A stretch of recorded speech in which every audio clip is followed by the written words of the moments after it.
राजौरी पुंछ के लोगों को केंद्र सरकार का एहसान मानना चाहिए कि केंद्र सरकार ने राजौरी पुंछ को के पहाड़ी कबीला को एसटी में लाकर पूरे राजौरी पुंछ की आबादी को रिजर्व कर दिया है।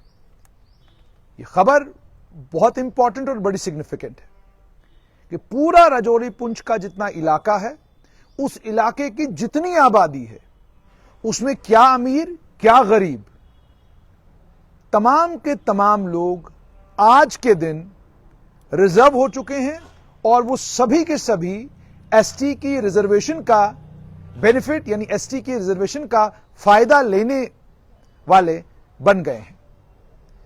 और ये बात बड़ी जिम्मेदारी के साथ कह रहा हूं। हालांकि कुछ लोगों ने इसमें मुझे कहा कि कानूनी तौर पर वो लोग जो कश्मीर से आए हैं और राजौरी पुंछ में सेटल हुए हैं, या वो लोग जो पहाड़ी जुबान नहीं बोलते हैं, वो लोग इसमें कवर्ड नहीं हैं। और उनका यह भी कहना है कि एक अच्छी खासी आबादी है उनकी, जो आबादी एसटी नहीं होगी। लेकिन जब मैंने दूसरा सवाल पूछा कि जिन्हें आप एसटी में कवर नहीं करते, जो लोग शेड्यूल कास्ट में कवर नहीं होते, वो लोग एएलसी में कवर हो जाएंगे along the line of control, वो लोग कवर हो जाएंगे reserve backward area, resident of backward area, RBA category में कवर हो जाएंगे। और जिन्हें इन कैटेगरीज का फायदा नहीं मिलता, उन्हें किसी और कैटेगरी का फायदा मिलेगा। सिर्फ एक कैटेगरी है इकोनॉमिकली वीकर सेक्शन, जिस कैटेगरी में आप इस कैटेगरी का फायदा नहीं ले सकते अगर आप ऑलरेडी किसी कैटेगरी में हैं या आप ऑलरेडी किसी कैटेगरी में फॉल करते हैं। तो चूंकि पहले से ही पीएसपी यानी पहाड़ी स्पीकिंग पीपल राजौरी पुंछ के साथ मुंसलिक करके जोड़ा देखा जाता था, तो उसके चलते तो ऑलरेडी राजौरी पुंछ की जितनी आबादी वो पीएसपी के लिए क्वालिफाई करती है, एएलसी के लिए क्वालिफाई करती है। और इसके साथ ही राजौरी पुंछ की पूरी आबादी का रिजर्व होना, एक और चीज सामने आई है कि अब जो रिजर्वेशन की परसेंटेज है रिजर्व कैटेगरीज, वो 50% है, यानी 50% रिजर्वेशन तो है ही है। और उस 50% के ऊपर ओवर एंड अबाउ 10% रिजर्वेशन है इकोनॉमिकली वीकर सेक्शन के लिए। और कानून के जानकारों ने जब इकोनॉमिकली वीकर सेक्शन की जजमेंट आई, उसमें इस तरीके से दलील दी गई कि ये इकोनॉमिकली वीकर सेक्शन कोई कैटेगरी नहीं है। आप कैटेगरी उसको मानते हैं जिसकी कुछ खुसूसियतें होती हैं, जिसमें फॉल करने वाले लोगों का इकोनॉमिक क्राइटेरिया, उनका समाज में रहने सहने का तरीका और अन्य कई और चीजें हैं जिनकी बुनियाद पर आप ये तय करते हैं कि आप किस कैटेगरी में फॉल करते हैं। लेकिन जहां तक इकोनॉमिकली वीकर सेक्शन का ताल्लुक है, ये वो लोग हैं जो लोग गरीब हैं, कमजोर हैं और जिनकी सालाना इनकम जो है वो 8 लाख के ब्रैकेट में आती है, यानी 8 लाख से कम है, तो उन्हें हमने इकोनॉमिकली वीकर सेक्शन कह दिया। अब इसे चूंकि वो ओवर एंड अबाउ कहते हैं, तो प्रैक्टिकली अगर आप कहेंगे तो आप इसको रिजर्वेशन नहीं मानते। लेकिन जब आप इसको थोड़ा सा ब्रॉडर करके देखते हैं तो आपको दिखता क्या है? दिखता यह है कि मान लीजिए 750 पोस्टें पीएसआई की एडवर्टाइज होती हैं। इन 750 पोस्टों में से 375 तो पहले ही रिजर्व हो गई, 375 पोस्टें पहले रिजर्व हो गई। क्यों? क्योंकि 50% रिजर्वेशन है। और ये 50% रिजर्वेशन क्या है? 15 मार्च 2024 की नोटिफिकेशन मेरे पास है। इसमें शेड्यूल ट्राइब को 20% और इस शेड्यूल ट्राइब में 10% गुजर बकरवाल कबीला, बाल्ती, बेड़ा, बोट, बोटो, ब्रोकपा, द्रोकपा, दर्द, शिन, चंगपा, गाड़ा, गुज्जर, मौन, पुरिकपा, सिप्पी, ये सब 10% ऑलरेडी इनके पास रिजर्वेशन था। और उसके बाद 10% रिजर्वेशन अब मिला गड्ढा ब्राह्मण, कोली, पडारी ट्राइब और पहाड़ी एथनिक ग्रुप को। तो इससे 20% रिजर्वेशन तो चला गया शेड्यूल ट्राइब्स का, तो ये 28 हो गया। उसके बाद ओबीसी को 8% रिजर्वेशन, उसके बाद ALC actual line of control international border 4% reservation, और उसके अलावा आरबीए 10%। तो आप इसको भी जोड़ दीजिए तो ये लगभग 22% के करीब करीब आपकी रिजर्वेशन, 20% एसटी और 8% एससी, ये टोटल आपकी बन जाती है 40% के करीब करीब रिजर्वेशन। उसके बाद आप 10% ईडब्ल्यूएस ओवर एंड अबाउ कर दीजिए। अब ओवर एंड अबाउ कहिए, कहानी कहने के लिए ठीक है कि जनाब ओवर एंड अबाउ है, लेकिन 750 में से 375 पोस्टें ऑलरेडी रिजर्व हो गई, यानी इन पर जो open merit category, open merit में जो लोग फॉल करते हैं या जो रिजर्व कैटेगरी में नहीं है, ऑलरेडी वो लोग बाहर निकल गए। वो लोग 375 लोग जो है वो 375 पोस्ट आपके रिजर्व होगी। उसके बाद बची 375 पोस्टें जिनके लिए लड़ाई लड़ेंगे सारे के सारे ओपन मेरिट कैटेगरी में जितने लोग बचते हैं पूरे जम्मू कश्मीर के। और इन 375 में से भी लगभग 75 पोस्टें हैं जो ईडब्ल्यूएस कैटेगरी में चली जाएंगी, कैटेगरी नहीं, ओवर एंड अबव 75 वहां चली गई। तो 375 और 75 हो गया 450। 450 के बाद 6% एक्स सर्विसमैन और 4% पर्सन विद डिसेबिलिटीज 4%, ये हॉरिजॉन्टल रिजर्वेशन है। अब इस हॉरिजॉन्टल रिजर्वेशन का कोई ज्यादा फर्क जो है वो कैटेगरीज पर और पोस्टों पर नहीं पड़ता। तो मान लीजिए 460 के करीब करीब आपकी पोस्टें, 450 के करीब करीब आपकी पोस्टें ऐसी हैं जिनमें से 375 तो बिल्कुल रिजर्व हो गई और 75 इकोनॉमिकली वीकर सेक्शन के जरिए आप ले सकते हैं और उसके बाद बाकी पोस्टों के लिए आपने लड़ाई लड़नी है। यानी 300 पोस्टें 450-700 में से ओपन मेरिट के लिए हैं।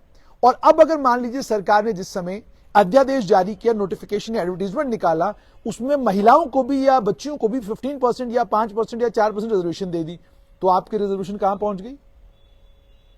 इसका मतलब आपका लगभग आधे से ज्यादा 70% के करीब करीब तो पोस्टें आपकी सारी की सारी चली गई या तो रिजर्वेशन में या किसी और जुमरे में। लेकिन चूंकि बार बार ये कहा जाता है कि economically weaker section over and above है, लेकिन 50% पोस्टें, 50% एडमिशंस रिजर्व हैं पूरे जम्मू कश्मीर में हो चुकी हैं क्योंकि रिजर्वेशन का कानून मेरे हाथ में है। अच्छा, उसके बाद जैसे मैंने आपको कहा पर्सन विद डिसेबिलिटीज का जहां तक ताल्लुक है, उसमें डिफेंस पर्सनल के वो बच्चे जिनके माता पिता ने फौज में देश की सेवा की है, 3% उन्हें मिल गया। पैरामिलिट्री फोर्स और यूटी के पुलिस पर्सनल जो है इन्हें केवल 1%। और उसके बाद कैंडिडेट्स जिनके पास आउटस्टैंडिंग प्रोफिशिएंसी है स्पोर्ट्स में, उन्हें 2%। और इसी तरीके से अगर हम इकोनॉमिकली वीकर सेक्शन का देखें तो वो लगभग 10% उन्हें भी है। तो पर्सन विद डिसेबिलिटीज का 4% है और बाकी जो 6% है उस 6% में 3% जो है वो डिफेंस में, फौज में जिनके परिवार के लोग रहे हैं, 3% उन्हें मिलेगा। पैरामिलिट्री फोर्सेस और यूटी के पुलिस पर्सनल यानी जम्मू कश्मीर पुलिस के जवानों के जो बच्चे हैं और उसके अलावा जो सीआरपीएफ में और बाकी फौज जो सीआरपीएफ में जो लोग काम करते हैं, बाकी जगहों पर काम करते हैं, उनके बच्चों को 1% और 2% जो है उनको मिलेगा जिन लोगों ने स्पोर्ट्स की कैटेगरी में या स्पोर्ट्स में कुछ बहुत अच्छा कारनामा किया, 2% उनको मिलेगा। तो ये वो 6% रिजर्वेशन है, जो 6% रिजर्वेशन एक्स सर्विसमैन की दिखाई जाती है। अब जाहिर सी बात है, ये अगर सिचुएशन है तो इस सिचुएशन का मतलब यह हो गया कि अब ओपन मेरिट वालों के पास 50% सीट्स हैं जिनके लिए उन्होंने लड़ाई लड़नी है, जिनके लिए उन्होंने इम्तिहान देने हैं, कंपटीशन करना है। कॉलेज स्कूल में, कॉलेजेस में, यूनिवर्सिटीज में जो एडमिशन का सिलसिला है उसमें इन लोगों ने ये सारा सिलसिला इनका वहां पर इस तरीके से इन लोगों ने कोशिशें करनी है, लड़ाई लड़नी है। Over and above economically weaker section, अब एक इसमें भी मिसाल ले लीजिए। मिसाल ये है कि मिसाल के तौर पर मैं इकोनॉमिकली वीकर सेक्शन में हूं, ना मेरे पास कोई दूसरी कैटेगरी है, ना मैं इकोनॉमिकली वीकर सेक्शन में हूं, ना मेरे पास दूसरी कैटेगरी है, तो मुझे वो 40% पोस्टों के लिए अपना फॉर्म भरना है क्योंकि मैं 60% के लिए एलिजिबल नहीं हूं। यानी आप इकोनॉमिकली वीकर सेक्शन को ओवर एंड अबव कह दें, लेकिन इकोनॉमिकली वीकर सेक्शन का भी आपका सर्टिफिकेट होना जरूरी है। अब राजौरी पुंछ के लोग ये कहेंगे कि नहीं जनाब, हम तो ईडब्ल्यूएस में क्वालिफाई नहीं करते, लेकिन अब तो आप एसटी हो गए हैं और एसटी होने के बावजूद आप एएलसी हैं। एसटी होने के बावजूद कोई आपको नहीं रोक सकता रेजिडेंट ऑफ बैकवर्ड एरिया का फायदा लेने से अगर आपका एसटी का सर्टिफिकेट नहीं है। तो शायद भारत में बहुत कम जगह ऐसी होंगी जहां पर पूरी की पूरी एक आबादी, पूरे के पूरे 2 इलाकों में रहने वाला हर शख्स इस वक्त रिजर्व्ड कैटेगरी में है। तो ये सूरत हाल है रिजर्वेशन की। और reservation 50% reserved, EWS 10% over and above. लेकिन जब सिलेक्शन की बारी आएगी तो ये आपको समझना है कि 50% भी सिलेक्शन होगी जिनके पास सर्टिफिकेट होगा रिजर्वेशन का। ईडब्ल्यूएस में भी वही 10% आएंगे जिनके पास ईडब्ल्यूएस होगा। और एक्स सर्विसमैन और पर्सन विद डिसेबिलिटीज वही लोग आएंगे जो एक्स सर्विसमैन होंगे, और पर्सन विद डिसेबिलिटी में भी वही लोग आएंगे जिनकी डिसेबिलिटी होगी। अब बात समझ रहे हैं? तो बाकी 40% जो है उसके लिए लड़ाई लड़नी है। हालांकि आप जानते हैं जो लोग रिजर्वेशन को लेकर बार बार बात करते हैं उनने सरकारों के सामने भी बड़ी बार गुहार लगाई और आज भी ये गुहार लगाते हैं कि जनाब आप रिजर्वेशन दीजिए, आपने जिसको भी देना है, मगर मेहरबानी करके एक इनकम बार लगा दीजिए उसके ऊपर। आप जब इनकम बार लगाएंगे कम से कम उस इनकम बार से इतना होगा कि वो लोग जो लोग अमीर हैं, करोड़पति हैं, जिनके पास अच्छा खासा पैसा है, दौलत है, या जिनके दादाजी या जिनके पिताजी एससी का, एसटी का या बाकी कैटेगरीज का जिन लोगों ने बेनिफिट लिया हुआ है और अब अच्छी खासी जिंदगी गुजार रहे हैं और उनके बच्चों के पास तमाम वसाइल हैं, तमाम वसाइल होने के बाद भी उनके बच्चे इन कैटेगरीज का फायदा लेकर जो है अलग अलग नौकरियों में आ रहे हैं। उनको हक है, किसी ने कोई गलत बात नहीं, क्योंकि अभी कानूनी प्रावधान यही है। लेकिन कानूनी प्रावधानों में संशोधन करके जब तक इकोनॉमिक क्राइटेरिया इसमें डाला नहीं जाएगा तब तक होगा ये कि नीयत तो सरकार की ये है कि एसटी अगर राजौरी पुंछ की सारी आबादी हो गई तो वो गरीब और वो कमजोर लोग, जो लोग जिनके पास कमाई का कोई साधन नहीं है, जो जिनके लिए जिंदगी गुजारना बड़ा मुश्किल है, जिनके लिए अपने बच्चों का अच्छा मुस्तकबिल देखना बड़ा मुश्किल है, कम से कम कैटेगरी मिलने के बाद वो उस गुर्बत और उस कमजोरी से बाहर निकल आए और उनके बच्चे भी आईएएस, आईपीएस और बाकी जो बड़ी बड़ी पोजीशंस है उन पोजीशंस के लिए कंपीट कर सके, अच्छे कॉलेजों में पढ़ सके, अच्छी यूनिवर्सिटियों में उनके बच्चों के एडमिशन हो। तो ये सारी चीजों को संभव बनाने के लिए ही रिजर्वेशन दिया गया है, ना कि ये हो कि आपने रिजर्वेशन दे दिया और रिजर्वेशन का बेनिफिट ले गई क्रीमी लेयर, और जिनके लिए आपने रिजर्वेशन लाई थी, जिनको आप इस रिजर्वेशन का फायदा देना चाहते थे, उन लोगों को रिजर्वेशन का कोई फायदा ना हो, उल्टा यह हो कि इस नए सिलसिले के आने के बाद भी वो गरीब से गरीबतर होते जाएं। इसीलिए सुप्रीम कोर्ट में जब एक मामला गया, जिस मामले में यह कहा गया कि कैटेगरी विद इन कैटेगरी, यानी एक कैटेगरी एससी है, एससी के अंदर भी आप सब कैटेगराइज करिए, यह मामला गया था। हालांकि सुप्रीम कोर्ट में विचाराधीन रहा वो कई देर मामला, उसके बाद केस डिसमिस हो गया, लेकिन सुप्रीम कोर्ट ने यह बात जरूर कही कि हां, देखने की जरूरत है कि कोई सर्वे करवाया जाए, जिस सर्वे के जरिए यह मालूम किया जाए कि शेड्यूल कास्टों में अगर 50 जातियां हैं, 60 जातियां हैं, तो कम से कम यह देखा जाए इसमें कौन सी जातियां ऐसी हैं जिनको शेड्यूल कास्ट की कैटेगरी में डालने के बाद भी जिनके हालात सुधरे नहीं है अभी तक, जिनके बच्चे आज भी गुर्बत, जिनके बच्चे आज भी परेशानी का शिकार हैं, जो परिवार आज भी गरीबी की रेखा से ऊपर नहीं आ पा रहे हैं, तो उनके लिए कोई रास्ता निकाला जाए। यानी आप जब कैटेगरीज में भी देखेंगे तो आप शेड्यूल कास्ट कैटेगरी में घुसें तो आपको बड़े सारे शेड्यूल कास्ट कैटेगरी में ऐसी जातियां मिलेंगी जिन्होंने बहुत अच्छा किया है और जिंदगी में, और अब वो परिवार बहुत आगे निकल चुके हैं और उनका स्टैंडर्ड ऑफ लिविंग, उनका जीवन जीने का तरीका और उनके रिश्ते, उनकी रिश्तेदारियां और बाकी तमाम चीज सब परिवर्तित हो चुका है, यानी उनका लाइफस्टाइल ही तब्दील हो चुका है। लेकिन वहीं शेड्यूल कास्टों में भी आज वो परिवार भी आपको मिलेंगे जिन परिवारों को आज भी हर तरह का दुख और हर तरह की तकलीफ सहनी पड़ती है। अब आप एसटी में आइए, गुजर बकरवाल कबीला को लेकर भी अगर आप बात करेंगे तो बहुत बड़े खानदान है गुजर कबीला के, जिन्होंने जिंदगी में बहुत अच्छा किया है, पुलिस में है, एडमिनिस्ट्रेशन में है, अलग अलग जगहों पर है।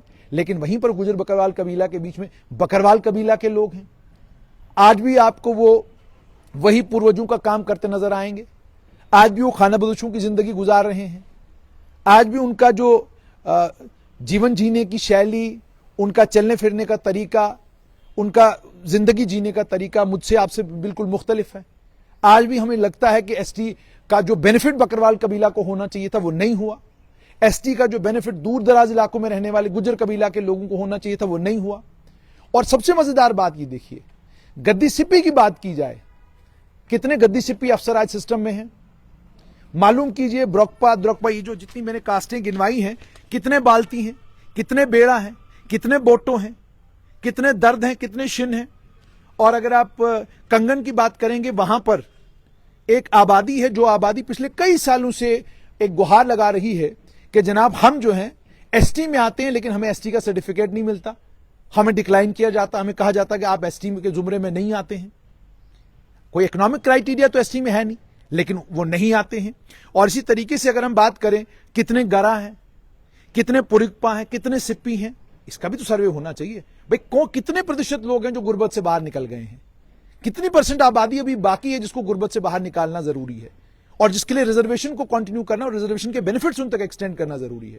तो सुप्रीम कोर्ट में जब मामला गया तो उन्होंने कास्ट विद इन कास्ट को लेकर भी यह कहा कि हां, जब आप शेड्यूल्ड कास्ट की बात करते हैं तो उसमें भी कैटेगरी विद इन कैटेगरी, यानी कैटेगरी के अंदर एक कैटेगरी जो है वो क्रिएट करने की बात की गई। अब इसी तरीके से अब गड्ढा ब्राह्मण है, कोली समाज के लोग हैं, पडारी ट्राइब के लोग हैं। अब कल तक मैं इसको पाडरी ट्राइब कहता था, लेकिन एक वकील साहब से बात हुई, उन्होंने कहा ये पाडरी ट्राइब नहीं है, पडारी ट्राइब है, आप उसको पाडरी क्यों पढ़ते हैं? तो समझ में आया कि आप कोलियों की बात करें। अब कोहली, हमने तो जिन कोहलियों को हम जानते हैं उनके कई सारे बच्चे अलग अलग फील्डों में बहुत बढ़िया काम कर रहे हैं, तो ये कौन से कोहली हैं? और उसके बाद इसी तरीके से पहाड़ी एथनिक ग्रुप है, इसमें बहुत बड़ी आबादी ऐसी है जो गरीब है, कमजोर है। अब एसटी मिला है तो क्या ये उससे बाहर निकलेंगे? तो कहने का मतलब कुल मिलाकर यह है कि जब हम रिजर्वेशन की बात करते हैं और रिजर्वेशन विद इन रिजर्वेशन की बात करते हैं, तो जब तक सरकारें इस पर गंभीरता के साथ सोच विचार नहीं करेंगी कि आप कम से कम कोई इनकम बार, कोई ऐसा कानून, कोई ऐसा प्रावधान करें जिससे कम से कम यह हो कि आप जो बेनिफिट जिनको देना चाहते हैं उनको बेनिफिट भी मिले, और इस चीज को भी सुनिश्चित किया जाए कि जो लोग मालदार हैं, अमीर हैं, पैसे वाले हैं, कम से कम इतना हो कि इन कैटेगरीज का, चूंकि वो डिजर्व भी नहीं करते कि वो इसका इन कैटेगरीज का, भाई उसको कैटेगरी की क्या जरूरत है जो अपने बच्चे को टाटा या बिरला के इंस्टीट्यूट में पढ़ा रहा है? उसको कैटेगरी की क्या जरूरत है जो अपने बच्चे की कोचिंग जो है दिल्ली और बॉम्बे और राजस्थान में करवा रहा है? वो कैटेगरी क्यों ढूंढ रहा है? कैटेगरी की जरूरत तो उन गरीबों को है जिनके पास ये सारे वसाइल नहीं है। तो इसीलिए कैटेगरी का जहां तक ताल्लुक है, जरूरी भी है, गुर्बत को कम करना है, गरीब लोगों को, कमजोरों को, और जिनके साथ जिनको प्रताड़ित किया गया है सालों से, अगर उन लोगों को ऊपर उठाना है तो उसके लिए रिजर्वेशन की जरूरत है। लेकिन रिजर्वेशन देते वक्त भी इस बात का ख्याल करना, अब चूंकि आधुनिक वक्त आ चुका है, चीजें तब्दील होती जा रही हैं, बहुत ज्यादा जरूरी है कि इसको इनकम क्राइटेरिया या कोई इनकम क्राइटेरिया उसमें डाला जाए, ताकि जहां जो इंटेंडेड ग्रुप है कि भाई इसको फायदा मिलना चाहिए, उसी ग्रुप को इसका फायदा मिले। तो फिलहाल खबर यही है कि जम्मू कश्मीर में रिजर्वेशन 50% हो चुकी है। राजौरी पुंछ के इलाके में रहने वाला हर एक शख्स एसटी और अलग अलग कैटेगरीज में कवर्ड है, यानी मुकम्मल तौर पर रिजर्व्ड है। अब हो सकता है कुछ एक आबादी का हिस्सा वहां पर हो जो कश्मीरी बोलते हैं या कोई और जुबान बोलते हैं, उनके लिए हो सकता है वो इसमें कवर्ड ना हो। वो आने वाले वक्त में पता चलेगा कि उनके साथ क्या होगा, लेकिन ओबीसी में कवर हो जाएंगे, एएलसी में कवर हो जाएंगे, आईबी में कवर हो जाएंगे। तो कहने का कुल मिलाकर मतलब यह है कि जम्मू कश्मीर के 2 जिले ऐसे हैं जिन 2 जिलों में मुकम्मल तौर पर सारी की सारी आबादी, अमीर, गरीब, ताकतवर, कमजोर, सभी के सभी जो हैं फिलहाल रिजर्व्ड हैं। और दूसरा ये कि जम्मू कश्मीर में रिजर्वेशन जो है वो 50% ही है, और 50% के ऊपर ईडब्ल्यूएस ओवर एंड अबव 10% है, वो भी है। तो जब उसको टोटल करते हैं वो लगभग 60% के करीब करीब हो जाता है। लेकिन चूंकि सुप्रीम कोर्ट ने कहा है कि ईडब्ल्यूएस एक कैटेगरी नहीं है, तो हम भी कानूनी जुबान में उसको कैटेगरी नहीं कह सकते हैं।